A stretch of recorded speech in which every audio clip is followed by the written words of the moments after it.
Growing a business is kind of tricky right now. Supply chains are squeezed, tariffs and trade policies are dynamic, and cash flow, it's tighter than ever. You need clarity to come out on top. Without it, you risk falling behind.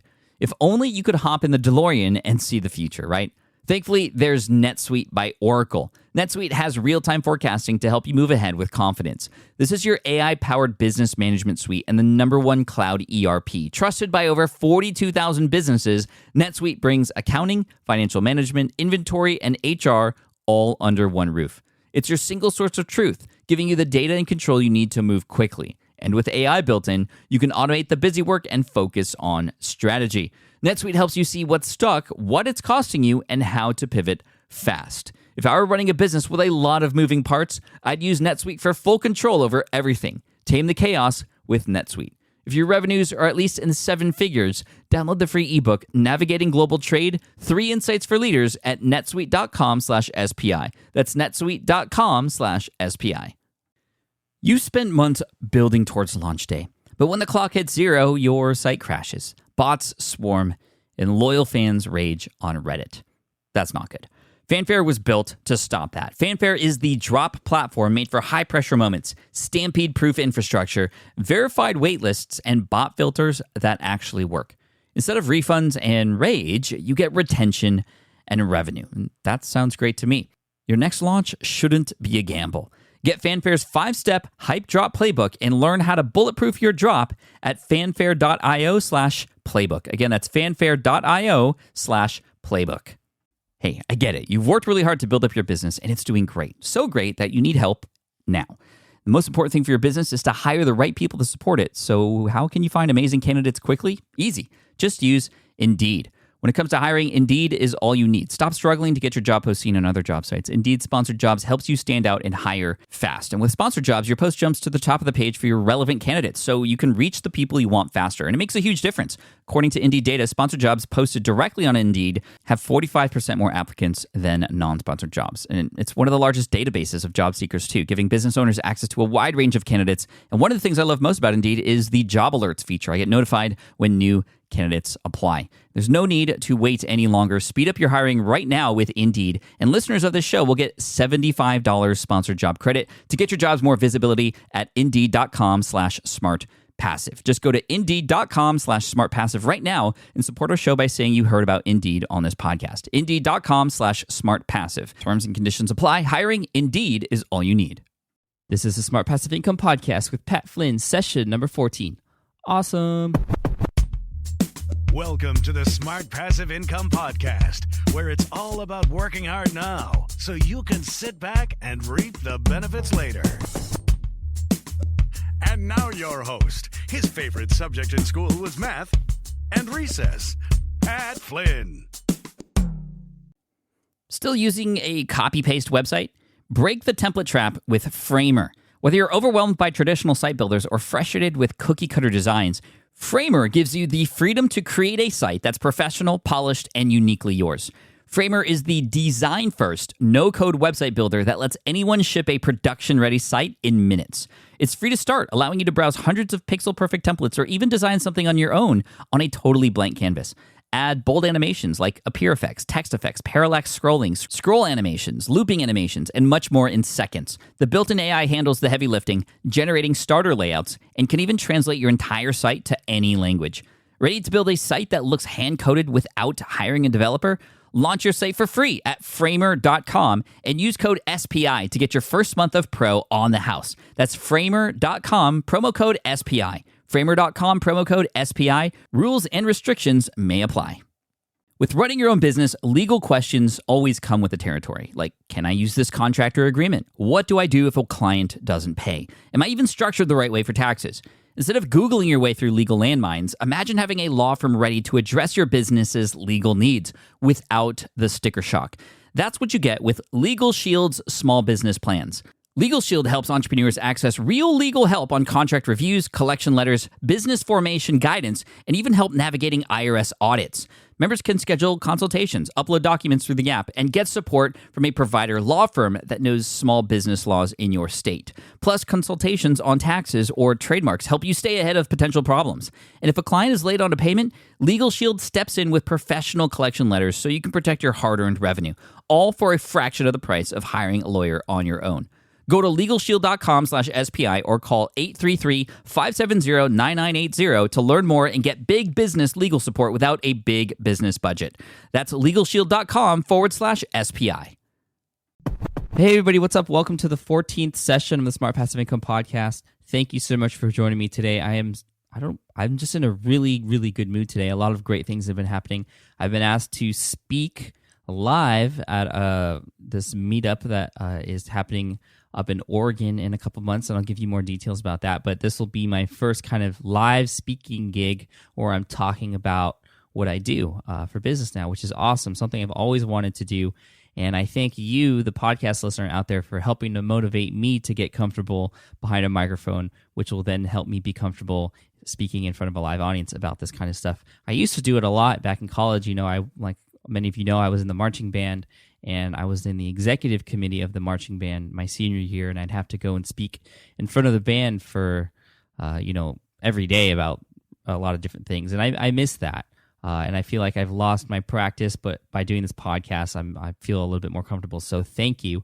Other good things that have been happening, WordPress plugin that I've been developing for a while has been completed. So I'm running through tests on that and currently building a website to showcase that plugin. And so there'll be more details on that later. A few iPhone apps, which is the subject of today's session, have been completed and will be submitted to iTunes, hopefully in time for a certain event that's happening on February 10th, which I'll talk about in a second. And what else has been happening? Just a lot of great things have been happening. And it's crazy because a couple weeks ago when I was sick, I was just feeling terrible. And it's kind of crazy how we just kind of ride these waves of good moods and bad moods. And really, we always get back to the good mood. So if you're in a down mood right now, or if you're kind of in a dip, you will always go back to a better place. So just as long as you keep working at it, as long as you keep your head up, there's nothing that can stop you. So just keep going. So, all right. So I'm just going to dive right into the content today. And like I was talking about earlier, we're going to be talking about iPhone apps. And the reason why I want to talk about iPhone apps, there's a few reasons. For those of you who don't know, I co-founded an iPhone app company. It's called Loler Apps, or LOLER apps, kind of laugh out louder apps, because most of our apps are just entertainment, kind of creative type applications. Nothing particularly useful, mostly just for fun. But I started that company with a buddy of mine here in San Diego back in 2009, and we started it as an experiment. Like I do with most of the things I do in my blog, to see if it was possible to make money doing it and do well in this market, to earn an income from it after putting in hard work to build the applications and then putting them into Apple's App Store.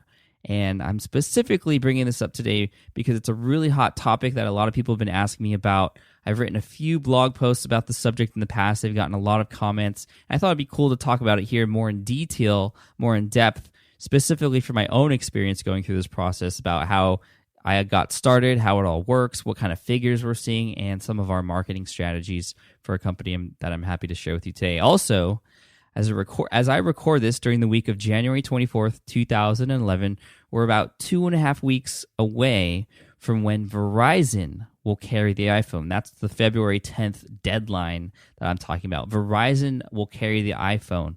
Right now, it's just AT&T. It has always been AT&T, and now Verizon is going to carry it, which is really, really good news for us iPhone app developers.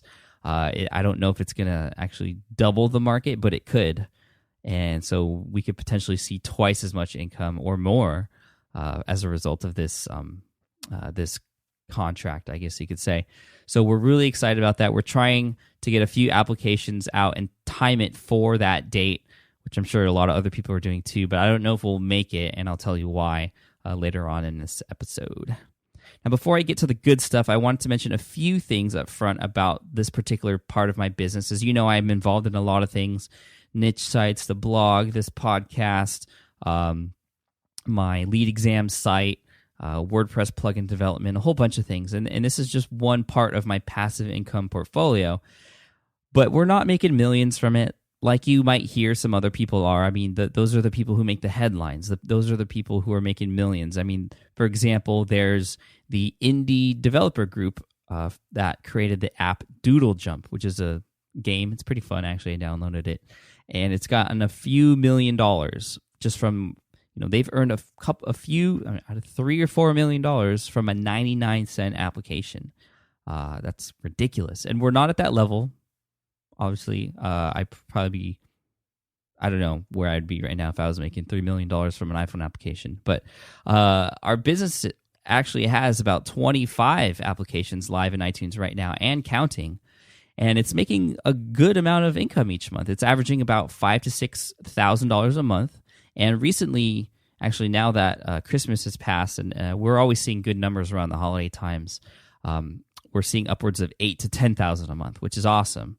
And why I believe that this is something that we should pay attention to as far as passive income. Not necessarily just dive right into it, and there's certain reasons why, which I'll go over in a second. But it is something that is a viable income stream. So our experiments have worked out. And secondly, in this session, you're going to learn a lot about the process, the actual process of taking an idea in your head about an application, which I'm sure many of you have had, and taking you through that exact process of how to get it into iTunes and turn it into a real application. And if I were to detail everything about it, this would be a really long, boring, and technical session with you because there's a lot to it. I mean, even just taking a finished iPhone application and submitting it to iTunes is not easy, and it's seriously a headache. I remember our first application, it took about 2 weeks. We had it built already, and then it took an additional 2 weeks to figure out exactly how to get everything in order to submit it into iTunes Connect, which is where your apps are submitted to then go into approval processes with Apple. It's crazy. I mean, you have to make sure there's certain key code identifiers and proper licenses and distribution keys and all this and that and this. It's just crazy, and it's really a headache. So if you want to tackle this industry, I'm not going to give you all of the how-to information here today, but I do have a couple of resources for you at the end that may help you if you are interested. So I'm just letting you know up front. So, okay, let's get right to it. So, why iPhone apps? Why did I choose to go into this business with my partner, and how did it all happen? Well, it was the end of 2008, and for those of you who know my story, 2008 was pretty crazy for me because that was the year I got laid off. It was the year I began to monetize an existing site I had, greenexamacademy.com, which is my lead exam study guide, website, which just took off and changed the rest of my life. So I did have some extra income to kind of experiment with and play around with and try to earn more passive income. And I don't know exactly how it came up, but my buddy and I, a really good friend of mine from high school, we just started talking about the iPhone, and neither of us had one, but some of our friends did, and we started talking about how we've been reading about a lot of success stories of other people who have been developing applications and doing unbelievably well with them. There's a guy named Joel Com, who you may know because he developed the iPhone application called iFart. And it's just crazy how much this guy was making. I mean, in December of 2008, he was making, $20,000-$30,000 a day from this farting application, which is crazy. And that just, as crazy as it sounds, it really inspired us. It was like, okay, if this guy can make this much money from a farting application, we should be able to do something, But we decided to give it a shot. There was another one called iShoot, which was like a tank game, which was doing ridiculously well too. And the iPhone app business wasn't a kind of we're going to drop everything and invest tens of thousands of dollars into this. It was more of an experiment, like I was saying, and one that we thought was worth putting a little cash into to possibly see some return later on. And specifically, we were hoping for passive income, since we knew that if we were going to build these applications, we could somehow put them in an Apple's app store and pretty much just set them there and forget them. That was the idea, and we'll get into more about how that works later. But that's when we started brainstorming application ideas after we got that inspiration and decided to really tackle this.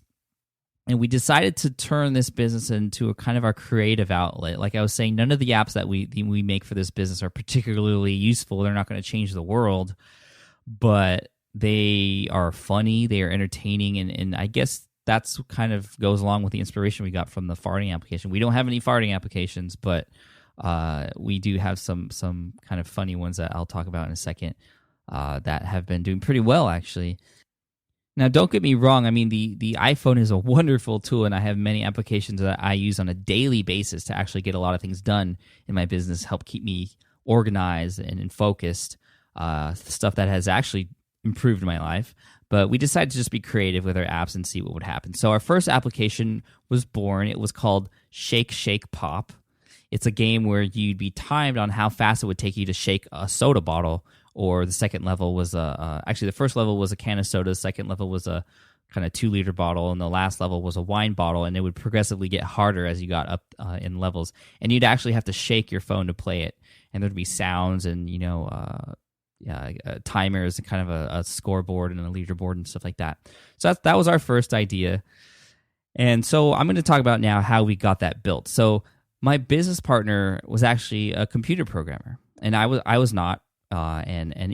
Even though he knew how to program and he could learn how to do specifically the iPhone application language, since he knew about that stuff, we decided it would be better to actually outsource the development of our applications rather than learn to code them ourselves. And this actually turned out to be one of the best decisions we've ever made, because instead of spending and wasting time learning how to develop one application, maybe spend 6 months learning to code and then finally developing an application after a couple more months after that, and it kind of being mediocre at best, we have been able to find people who were specifically, they learned how to build iPhone apps. That's their business, and that's what they do. And so we were able to get more apps done in a shorter period of time, and the quality of those applications, because of the people who were building them, was much better than we could ever do on our own. And so we went to elance.com to find a developer. Again, that's elance.com. I've used Elance for a lot of things. And if you don't know what Elance is, it's a website that kind of connects people who want jobs done with people who will do them for a fee or a price. And it's fantastic. I mean, I've used Elance for web design. It's actually where I got my first iteration of the design for the Smart Passive Income blog was from Elance. Graphic design, bookkeeping, legal services, voice talents, ebook editing, copywriting, fixing, even fixing, getting rid of a little humming sound in a recording. I found someone to do that from Elance, and of course iPhone applications.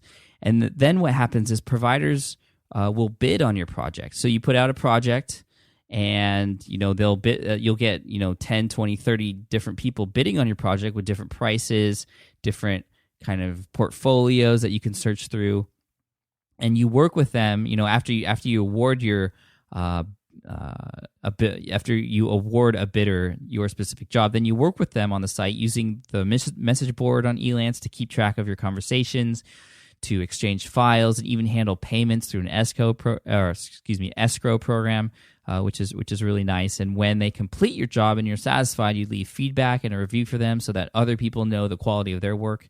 It's pretty cool. And there's other services like Odesk and rentacoder.com, which do the same thing. But I've used Elance almost exclusively because I'm very familiar with it, and I'm confident with the people who I can find on there.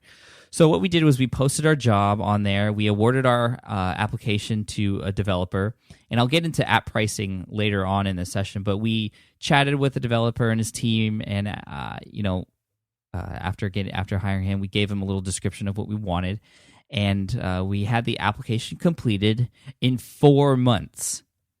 4 months. Now, know that we didn't expect the app to take 4 months.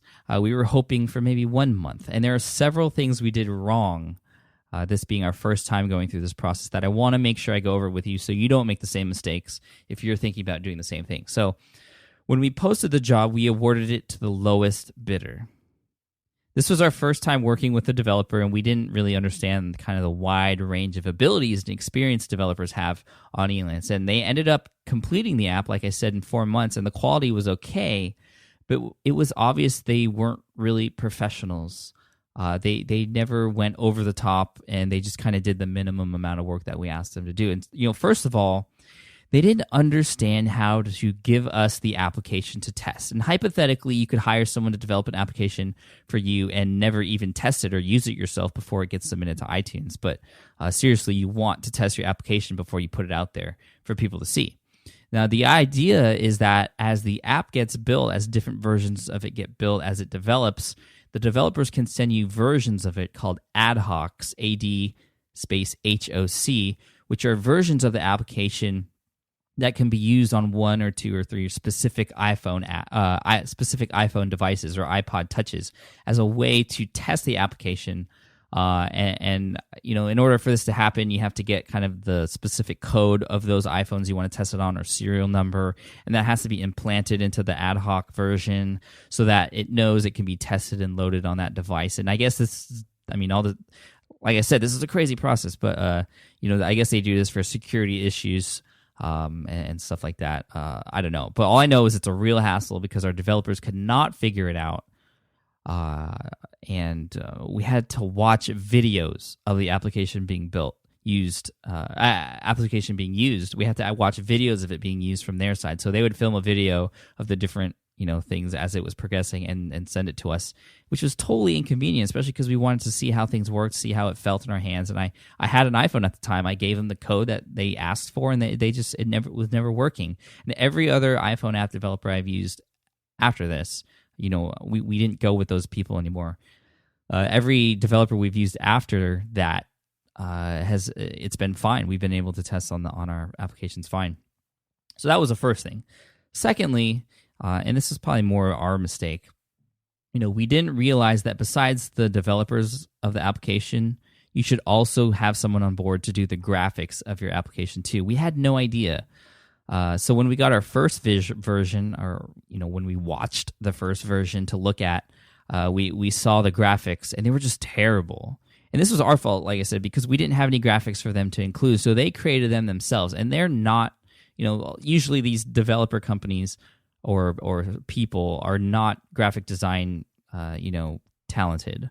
So it looked pretty bad. I mean, they built it to our specifications. We didn't give them any graphics to use, so they did what they knew how to do, and it didn't look like the way we had envisioned it in our head. So now, every time we come up with a new application idea, we make sure we have someone create the graphics beforehand, even before we give an application description to someone. And that's good for the developers because they'll have the graphics they need to complete the application per our specifications. They'll have an idea of what it's going to look like as they're building it, which is really helpful for them. And it's good for us, the developer, because we don't have to worry about them not understanding, or we don't have to worry about any misunderstandings as far as how things should look. So that was the second thing we did wrong, or second thing bad about this first iPhone app experience we had. Thirdly, again, from the videos that we watched of the progression of our application, the app and the actual game flow of how we wanted the app to work was not exactly what we envisioned. And, they were building the app based on our description in Elance, and we had collaborated on some further instructions and giving them kind of answers to certain questions they had along the way. But what we learned is that's not enough. You have to, you should give clear instructions on exactly every part of your application before you hand it over. Exactly what every screen does, what every button on every screen does, where that button goes to everything, what happens in every particular situation that you want. It's got to all be laid out, or else the developer is just going to bombard you with questions, which they did with us, and that you're not going to have immediate answers to, and you're going to have to figure out. Or they're just going to assume something that is supposed to be a certain way, and they're just going to fill in the gaps on their own, and it's going to be wrong. So every single little detail must be explained. So, for example, to be specific, with our Shake Shake Pop application, we had different levels of gameplay. Like I was saying, the easy level, which is the soda can, second level, third level, which is the wine bottle. Anyways, at the end of each level, if the user completed it within a certain time frame, maybe say if they exploded the can in 5 seconds, they would then move on to the next level. Right? Sounds simple, and that's exactly what we explained to them. But what we didn't explain was how the player would get to the next level. So, we all we did was say, okay, if they pass this level in 5 seconds, they get access to the second level. Well, we didn't think about it if the player should see a screen that says congratulations and they have to click a button, or does it just automatically go there after a few seconds? And what ended up happening was they built the application in the way that if they beat the level in 5 seconds, it immediately took them to the next level with, no pause, no congratulatory, well done or anything like that. It just immediately went to the next level. No sound or anything, no buttons to press. And it was really odd to see on the videos, like, okay, I just shake my phone and I passed the level, and now what? I don't, okay. It was just really weird. So, if we had thought about it and actually thought about the actual game flow and exactly every part that we wanted to happen, it would have come out a lot better. We would have not wasted so much time. And we would have probably earned more money too, because we would have had the app in the App Store a lot sooner. And gosh, just thinking about this process is stressing me out, because I remember exactly how stressful it was. Every day we would get a new question. And just really make sure that if you are going to go through this process, and with anything that you do with outsourcing, not just iPhone specific, that you really get detailed with exactly what you want to happen. So what we learned, and what we've been doing ever since, was the best thing you could do is, even before you submit an idea to a developer, is to wireframe it or map out the entire application. If you can design every single screen and use arrows that point to new screens for when certain buttons are pressed, even better. And it'll take a while to create in the beginning. It'll take a week to build that wireframe, but trust me, it'll save a lot of time. And if you have Photoshop, that works, because you can actually create the graphics as you go along if you know how to do that, or you can get someone to create the graphics for you, and then that way the developer knows exactly what's going on. Or you can even just do it on paper and sketch it out yourself. Create a little rectangle and draw little buttons on it and point to this and that and this and explain exactly what you want to happen. I had an application done once that was done on 10 pieces of printer paper, explaining everything about all the different screens. I named every single screen, and certain buttons that pointed to separate screens. It was easily I could easily reference them that way. And I just scanned these 10 pages and sent it to the developer, and that app was done in 3 weeks. 3 weeks versus 4 months. For an extra week of time just to create this thing, totally worth it. So, other tools that can help you to do this is MindMeister. MindMeister is a mind mapping tool, which I've talked about before, which I actually use every other day to develop new business ideas. It's not iPhone specific. It's just kind of helps you brainstorm ideas and organize your ideas. And this is great when developing your iPhone application idea, because you can actually figure out what parts and components you want for your iPhone app. But it's not a good thing to actually hand over to the developer, because they'll need something more linear. Mind map is sort of a bubble diagram, and it won't really make that much sense to them. It won't be that useful. So there's a tool called Gliffy, Gliffy, that is kind of like a workflow chart tool where you can create flow charts.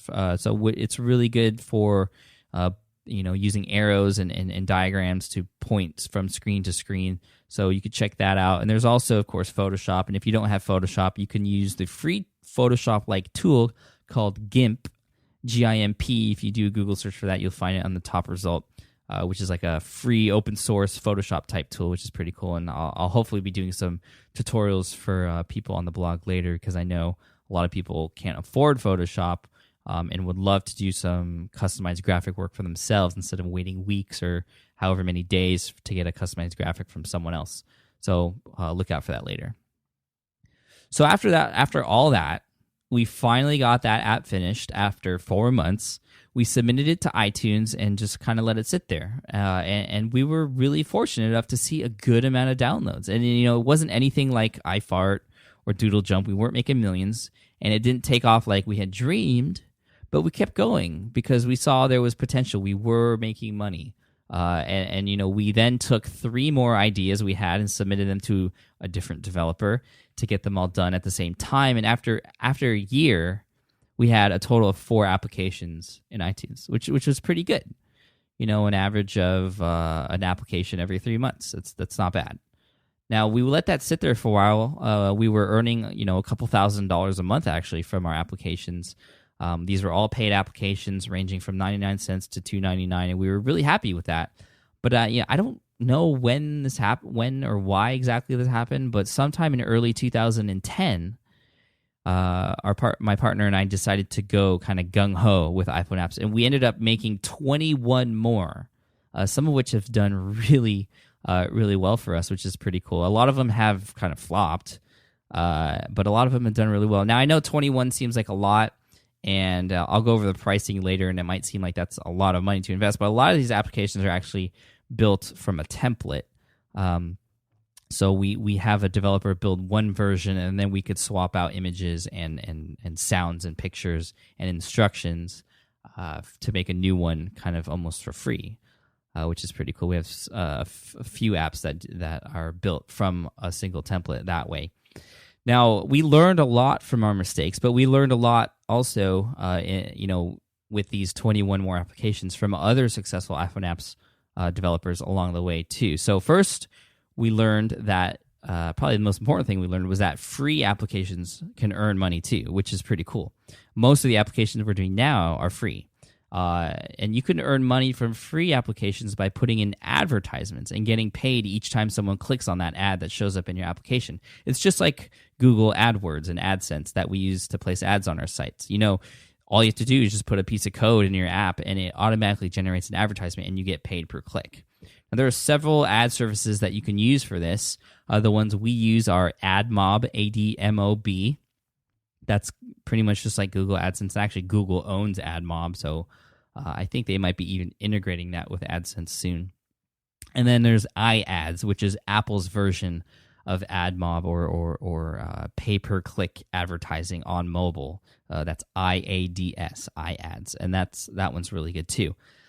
Now, the thing is, with paid applications, which range from 99 cents to $900.99, going up $1 increments, 99 cents, $1.99, $2.99. Apple takes an immediate 30% cut revenue. They take an immediate 30% of each download. So really each download, our profit is 69 cents, $1.39, $2.09, etc. So obviously, they take a good chunk, but you could make a lot of money with paid apps, and it's a primary business model that most developers use. And we have an application actually that's at the $2.99 price point. It's called Baby Maker, which kind of fuses 2 pictures together to create a really ugly baby. That has done really well for us, and that actually earns an average of about $80 to $120 per day for us, which is really it's outstanding. Now, free apps that run ads are good. Actually, going back to the free app model, free apps are good with advertisements because, one, people download free apps like crazy, just because they're free. Our application our paid application that makes $80 to $120 a day is getting maybe 30 to 40 downloads a day, whereas we have a free application that is also making $50 to $80 a day that's getting 5,000 to 6,000 downloads a day. So the difference in downloads is different, but there's a lot of people that just download free apps because they're free. And secondly, you don't make money just from the initial download, but every time someone opens that application, it's a potential for income because, the ads are always showing, they're always changing, and it's not just the same ad that comes up every time. Now, just to give you an example, the guys from Free the Apps, it's a brand, an independent developer company that I know. Actually, some of my friends from high school own that company. They're doing tremendously well. I interviewed them on a blog post here at Smart Passive Income, which I'll link to in the show notes. And almost all their applications, I'd say maybe 95% of them, are free apps running advertisements, and they are making a killing. It's ridiculous. I think they're making almost $800,000 a year. They're pulling in $800,000 a year, and I'm sure they're really excited for that Verizon launch too. So Even better than that, though, the guys who developed the game Paper Toss, if you have an iPhone app, you may know what that is. It's a kind of a game where you kind of flick a crumpled paper into a garbage can across an office or something. There's like a fan blowing it. They've made millions from that one application, and it's free, Paper Toss. We have a free application, which has been one of our most successful ones, actually, called Traffic Light Changer. And I love talking about this application with people because it's a gag application. You know, it would be pretty illegal to actually have a real traffic light changer, something that you could use to change a traffic light at a street corner from red to green. You know, you shouldn't have that in a real. You know, if you're a civilian, you shouldn't have that. I mean, police cars have that, and ambulances have that. But you know, this is a gag application to pretend that you have that, and it's totally ridiculous, but it's really funny. And in the description, it does say it's just for entertainment purposes only, and it's really simple. All it is just a big green button that, when pressed, it emits a sound and does a little animation as if a signal was being produced from your iPhone to change a traffic light from red to green. And really, the funny part about it is, you know, half the time it actually works just by a random chance. So you could really kind of fool your friends, and we've been able to fool actually a lot of people who have left reviews actually saying that it does work. It's kind of funny. There's a lot of people who have left terrible reviews saying it doesn't work, which is also funny. Now, just to give you an idea, this application has been downloaded to this date 856,431 times, almost 1 million times. And it averages now about 3,000 to 4,000 downloads a day, which is, as you can imagine, a lot of ad impressions. And we're seeing anywhere between $50 and $100 in revenue every day from this single application from advertisements. And just for fun, I just wanted to read you this email I got last week about this application. It's priceless. It says, I won't name who sent it, but it says, just exactly where does the signal exit my iPhone to trigger the traffic light? Which way do I point the phone for maximum signal? I love it. It's totally awesome. But yeah, so that's one application. You know, another thing we learned along the way, which has helped us with our most recent applications, especially when we release new applications, it really helps to boost the rankings of those and the downloads of those, is that many of our latest apps have a More Apps button. A button, you know, within the application that clicks to a page that shows our latest applications, you know, a list that we can update. And this is cool because every single download of all of our applications now, and remember that one alone is getting 3,000 to 4,000 a day. Each one of those downloads becomes an opportunity for another download of our application. And we have a tracking code on each of our apps that tells us how many times that More Apps button has been pressed. And it's about, you know, 2,000 away from 1 million clicks. So that has been really helpful. That's something we've learned from the Free the Apps guys and from other people that we've seen using that as well. So, you know, obviously that doesn't work if you just have one application, but if you have more than one, that's a great way to kind of exponentially grow or increase the amount of downloads you have. So here's some additional app marketing tips that I've kind of picked up along the way that I'm happy to share with you, which are pretty interesting, even if you're not, you know, into this iPhone app thing. So when you submit your application, after you get it finished by the developer, it'll take about 7 days to get notice back from Apple that you've been approved. Now, sometimes you won't get approved for certain reasons. We had one application that we wanted to try out, which was it's called Balance Tester, I think it's called. And the idea was that you could put the iPhone on your head and walk around, kind of like when you see people walk around with books on their head, and then if the books fall, you know, you're out of balance. Well, the iPhone app, it would buzz if you're out of line at all. So you have to be standing perfectly straight up in order for the phone to stay silent. And the idea was that it could help you improve your posture. It might be fun to see, you know, who could walk the longest without it going off, those types of things. Well, Apple came back to us, and, you know, even my business partner warned me that this was probably going to happen. Apple came back with us saying that, you know, that was a danger to the life of the iPhone. Someone might have it fall off their head and break. And yeah, totally. So we ended up changing that application to a way where you'd have to put it on your hand. it doesn't really make much sense, but anymore. But we put it out there anyways, and it's still getting a few downloads actually. So you might not be approved, but you can resubmit your application after you've done what you can to try and get it approved, and you can do that as many times as you want. Now, once approved, your app goes live into iTunes after a few hours after you get that notice, and it's put on a new releases list for the rest of the day. And if you go into iTunes on your computer, you'll see that on the bottom there's a list of newly released apps. Those are apps that have been released that day. Now, one thing you could do to help yourself is to go into iTunes Connect, which is, like I said, where you submit your application to Apple. You'll get very familiar with that if you're going through this process. And you change the date to the next day. You're allowed one date change after you get that notice that your application has been approved. You change it to the next day or any future date if you're planning to do some type of kind of announced launch or something. And this way, you can have a full day on that new releases list. If you don't change it at all, chances are you'll be put on that list at 3 p.m.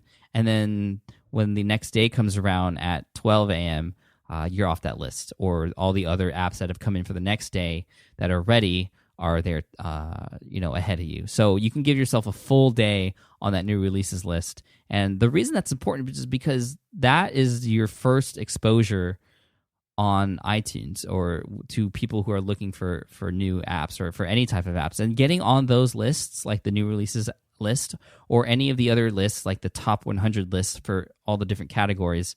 And if you can get into the top 100 overall, I mean, that's gold right there. But try to get to the top 100 list for each of the different categories, whatever category you put it in. And that gives you immediate exposure to everyone looking for apps on their iPhone and on their computers. And if you're not on those lists, you're basically buried. And really the only hope you have is to be found through searches or for, direct downloads from if you have like a blog or something that's promoting it or affiliates or whatever. So, I mean, if you're going through search only, you better have your title optimized and think about what keywords people might be searching for, and in your description too. That's important. So to get into those lists, it's very challenging because every single application is competing for those spots, and it's all based on downloads. And it depends on the category you're in too. If you choose the entertainment category, you're going to have a really tough time because there's so many apps competing for top spots in that category. That said, if you were to get into the top 100, that means you're getting quite a bit of downloads, and you're going to get a lot of exposure because that's where most people go to download apps is the entertainment category. That category has the most applications and gets the most downloads. What you can do is kind of find a category that works for you in your specific app, and I'd actually spend time kind of scouring or investigating the App Store on your computer for a week or so just to see how apps are moving around. Because before, it used to be the lifestyle category was the best one to get into. That one had kind of the best download to competitiveness ratio. And then it became the utilities category, and it kind of changes and evolves over time. It's always different, so it may be totally different now. So I'd recommend checking that out. Now, you could try to create buzz for your app if you have like a blog or an existing audience, or you could buy ads for your application. This is something that we've done in the past and we've had success with. So you can go on a site like admob.com, which I mentioned when talking about embedding code on your application to show ads. You can also do the other side of it, like AdWords, like Google AdWords, where you can, instead of being on the side where you put ads in your app, you could put your ad in other people's applications to try and get more downloads. And it's nice because you can actually track the clicks and see the results immediately. It does get fairly expensive in a short amount of time, though, just to be aware. And as far as the hot apps lists and the new and noteworthy lists, getting on those lists is really entirely up to Apple. There's nothing really you could do to control that. However, there are some things you can do to kind of influence or give yourself a better chance of getting on those lists. I've gotten one of our applications got on the new and noteworthy list once out of all 25 that we've done. And now my only advice is actually to just make sure you have really good graphics, as it's that'll help you stand out from the thousands of submissions they get per day. I don't know how they handle it at Apple, but usually those apps that are on those lists have really nice looking icons and really nice looking graphics. And the same thing for podcasts. I know that the better your podcast logo or your podcast graphic is, the better chance you'll have of getting featured in the new and noteworthy list, or kind of the what's hot list. So a third tip I can give you is I wouldn't waste my time on application review sites. This was something we spent a lot of time doing in the beginning, and we got hardly any return on investment on it. We used to think that that's exactly what you had to do, so we spent a lot of time submitting applications and emailing these authors and bloggers to get reviews for our site, for our applications on their sites. And I think we've maybe have done like a total of 100 or so, 100 to 150 different submissions, and we were only selected twice for an actual review. So our apps were reviewed twice, and honestly, when they were reviewed, it didn't even have a real impact on our download numbers or sales or anything. So it's totally not worth it. So those are some tips for you out there if you're interested in getting in this industry. Hopefully that helps you. I know you guys have probably a lot of questions about this process, so here are a few I know you're probably thinking about. The first question that I'm guessing you have is, how much does it cost to get an app developed by a developer? Now that will depend on how complicated your application is, kind of what your idea is, and again, it'll really help if you wireframe, map out everything, and even just sketch or have everything in place to give to your developer.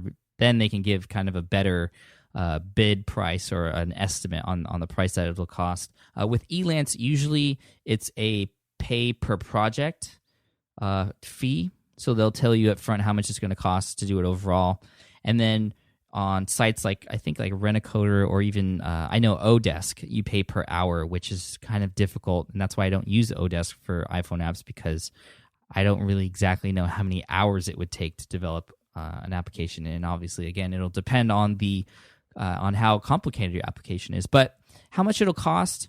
I've heard people say, "Oh, does it cost $10,000, $100,000?" Well, maybe, depending on what you want to do. If you want to get super complicated with it, we've had applications that we've developed for $400. And that's actually the traffic light changer application, $400, and now it's making $50 to $100 a day. So that one has been wildly successful. We've had other applications that we've developed for $4,000, and sadly, the one that we did for $4,000 isn't doing as well. So how much it costs doesn't really determine how much you're going to earn from it. So just want to let you know that up front.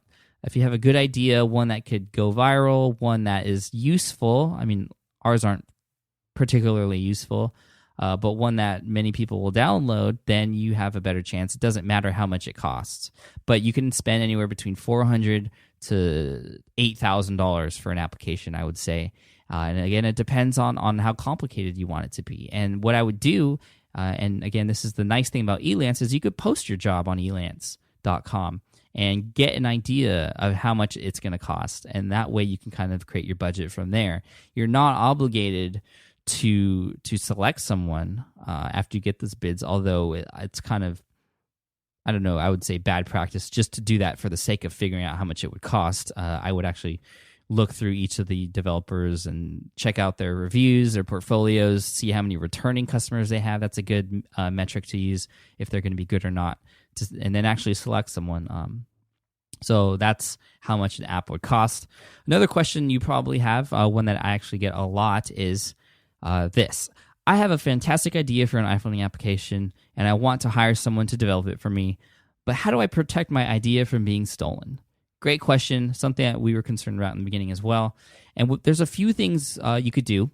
The first thing you could do is you can have the developer sign an NDA, a non-disclosure agreement, which is basically a contract that just says that they're not allowed to take your idea and that everything you're talking about is just exclusive to both parties that are involved, or to all the parties that are involved and that have signed the non-disclosure agreement.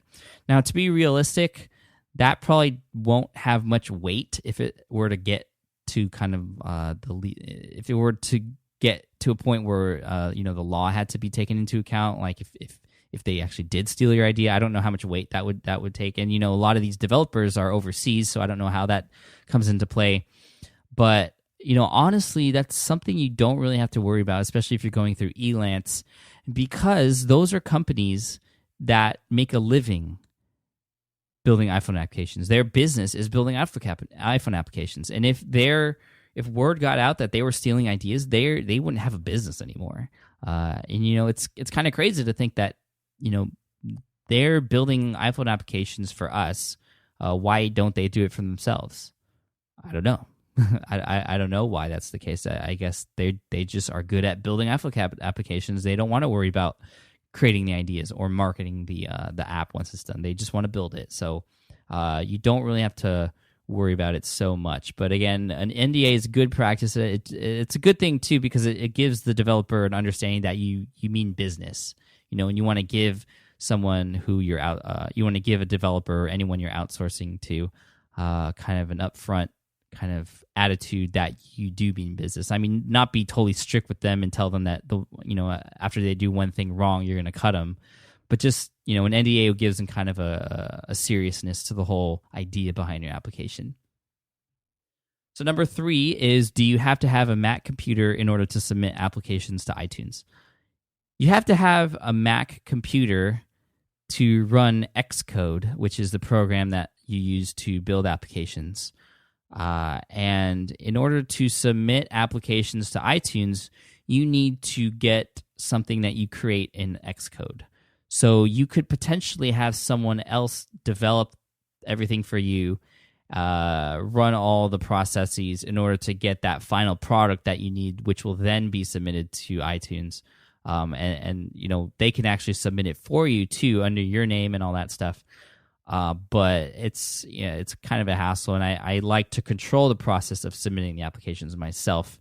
And in that way, you do need a Mac computer. So that's one thing. If you have a PC and you want to get into this business, that's something you have to think about. Number 4, do you think there's still room for success stories in the iPhone application market? That's a good question, and I think there is. And I'm not just saying that. I mean, I really do think there is, because just like with niche sites and selecting keywords, we always think that all the good ideas are taken, but then all of a sudden there's new websites out there and new ideas, and there's new technologies, and there's new trends that are coming out that make it so that not all the good ideas are taken. You just kind of have to realize what's hot or what could be hot. And there's new success stories coming out every day from the iPhone App Store. I'm just thinking of the Fruit Ninja guys, and there's a ton of people doing really well in the iPhone App Store. But at the same time, there's a lot of people who have built applications that have not seen any sort of income at all, or just seen a few dollars trickle in every day, and who have not been successful. So I don't know if you want to say it does involve a little bit of luck, but it might. And I know for some people, like the Free the Apps guys, they got big because one of their applications was picked up by a New York Times article just randomly, and they just took off from there, which is awesome. So congrats to them for all their success. Yeah, there's room, but I wouldn't go into this market thinking that you're going to get rich. I wouldn't go into it thinking that you're going to see an immediate return. I would go into it for fun. That's exactly how I'd go into it. That's exactly how we went into it. So that's what I would recommend. I wouldn't dip into your savings to go into this and invest in a developer. I wouldn't spend your last dollars on it. But if you had a few extra dollars sitting around and you wanted to take a chance and have some fun with it too, because it is a fun process. Seeing something that you spend a good amount of time on be built and on your iPhone is pretty cool. I would do it then, but I wouldn't expect much. Let me just say that. But you can expect a little bit. I mean, we're doing pretty well. So the last question I would say that a lot of people have, that you might have, is what about other platforms? Why just the iPhone? Why not iPad or Android applications? Now, with the iPad, we were thinking about going to that. We didn't go into it immediately because we weren't kind of sure how, a lot of people, we weren't really sure how the public was going to take it, or if the iPad was going to even take off. And obviously, it's been doing really well. I think the new iPad's coming out very soon, and I'm actually going to pick one up myself. I think there's a camera in it, which is pretty cool. The first one doesn't have one. And we might begin to actually start developing applications specifically for the iPad. But we also knew that iPhone applications were huge. That's the phone that has the most users, and there's just it's creating more success stories, and iPhone applications can be used on an iPad as well. So that was one thing. As far as Android applications, it's really tough because it's not just you take your application that was built and you just press a button and then it's immediately an Android application. It's actually a totally different language. So it's kind of like hiring some developer to build a whole new app for you, even though it's the same thing as one that you might already have on your iPhone. So it's a little bit more difficult. And, it is a very young market still, so there's a lot of opportunity, and it is growing. But for some reason, I just feel like the iPhone market is where it's at, and obviously it's where it has been. And we keep hearing things about iPhone killers or iPad killers or Android taking over, and it's never happened yet. And that just leads me to believe that Apple, at least for now, is the place to be. But Android applications is a good opportunity, and we may invest a little bit of money to test that out and see how it goes. I don't know anything about it. I don't even know how to submit applications to Android or what the market looks like or anything. So I'd have to do some research on that. So that may be a future podcast episode. So that's a ton of information about this particular business, and I'm in the iPhone app business. And like I said, it's doing fairly well for us. We're very, very pleased to see an extra 6 to 10K a month coming in for doing almost nothing. Now that we've put in the hard work, like I said, most of it done by other developers, and now we're reaping the benefits, which is awesome. It's exactly what we hoped happen. It is a form of passive income in our eyes. And we do plan on putting out more, and hopefully by the Verizon launch. But really, it's hard to time it when working with developers because you never know what's going to happen. Like I said before, we had hoped for 1 month for our first application, and it ended up taking 4 months. And you just never know what's going to come up, and that's why you really have to try to cover all your bases beforehand before you submit to a developer so you could save time. And every time we've tried to time something with a launch or Christmas or something, it's never worked out, and things are always delayed. So just understand that is going to happen. That's a part of the process. And if you do end up going into this market and experimenting with it, just expect it. Expect that things are going to be delayed. Do what you can to minimize those delays, but just expect them. And I do have a couple of resources for you related to iPhone applications if you're actually interested in this business and want to get the sort of kind of step-by-step process that I didn't go over today. There's a fantastic ebook called How to Make iPhone Applications Without Programming Experience. I know it's a long name. It's very helpful and inspirational. It's by the guys from Free the Apps, which you can check out at smartpassiveincome.com/iPhoneapps. That's an affiliate link, so I do earn a commission if you do purchase that ebook from that particular link. Just letting you know. And a few people have actually recently emailed me saying that they got their first applications up live on iTunes using this as their guide, which is pretty cool. I've read through it myself, have picked up a lot of great tips. I didn't use it to guide me through the iPhone app submission process because I had already been familiar with it, but it does walk you through that process. So again, that link is smartpassiveincome.com/iPhoneapps. And then secondly, if you're looking for a developer, like I said, elance.com is a great place to go.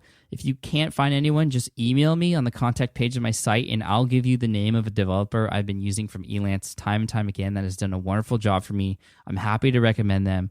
There's no commission or anything I get from that. I'm just here to help you and them because I'm happy with the work they've done. And I won't mention them here on the show because I don't want them to get bombarded with requests. But if you're serious about this and want to go through a process with a reputable developer who will actually help you along the way, I'll give you their company name. So again, just email me from the contact page on smartpassiveincome.com. So that's it. That's all I got for you today. I guess this is nearly 50 minutes. Wow, I didn't realize it was going to go that long, but I guess I had a lot to say. So thank you guys for staying on and listening. I hope that was something different for you guys, something maybe inspirational, something to start turning the gears in your head. Just be careful because I know sometimes when you hear new things like this, you just immediately jump into it. Really do your research before you go into it. I don't want you to think that this is your exit from your 9-to-5 job.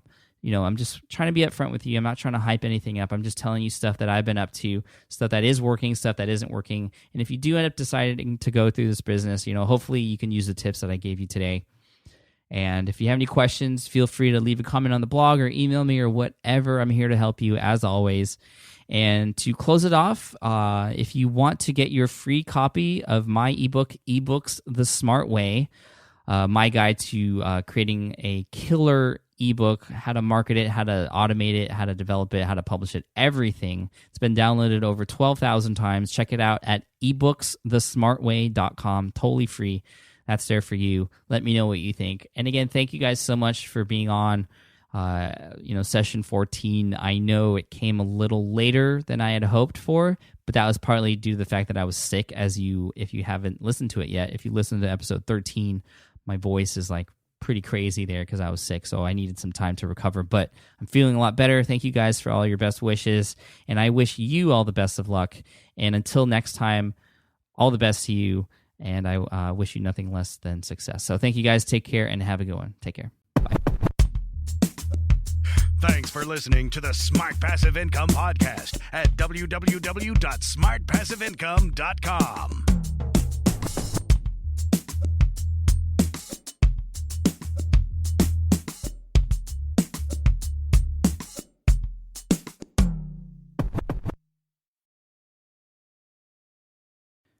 Look, I get it. You want to grow your business, but trying to sell to hundreds or even thousands of people gets very exhausting very fast. But what if you could sell at scale with a simple, powerful quiz? Score App helps you sell to more people without adding more to your plate. You build a quiz or assessment that your audience actually wants to take. Then they answer a few quick questions and get a personalized result right away. It shows them where they're at and what they need to do next and how you can help. And you build huge amounts of trust before you make even a single offer. No hard sell, no chasing leads, just value at scale. Get 50% off the first 3 months using the discount code SPI. All you have to do is just head to scoreapp.com/SPI. Again, that's scoreapp.com/SPI. More people dream about building their own business and being their own boss rather than retiring early. But a majority of them never even take the first steps to register the business. Why? Because starting a business can feel overwhelming. With legal forms, paperwork, finances, it's a lot. And that's where Taylor Brands comes in. Taylor is a complete business builder designed to make launching your business simple and stress-free. You can register your LLC in just minutes, keeping your personal and business assets separate from day one. And from there, you can get access to everything you need to get off the ground, from legal documents, licenses and permits, invoicing and bookkeeping tools, and even a 100-day business coaching program to help you hit the ground running. You'll also get a free personalized business plan, branding tools, and so much more. And of course, our listeners get an exclusive 35% discount to get started. Just head to taylorbrands.com/SPI. That's TAILORBRANDS.com/SPI. Stop dreaming, start building with Taylor Brands.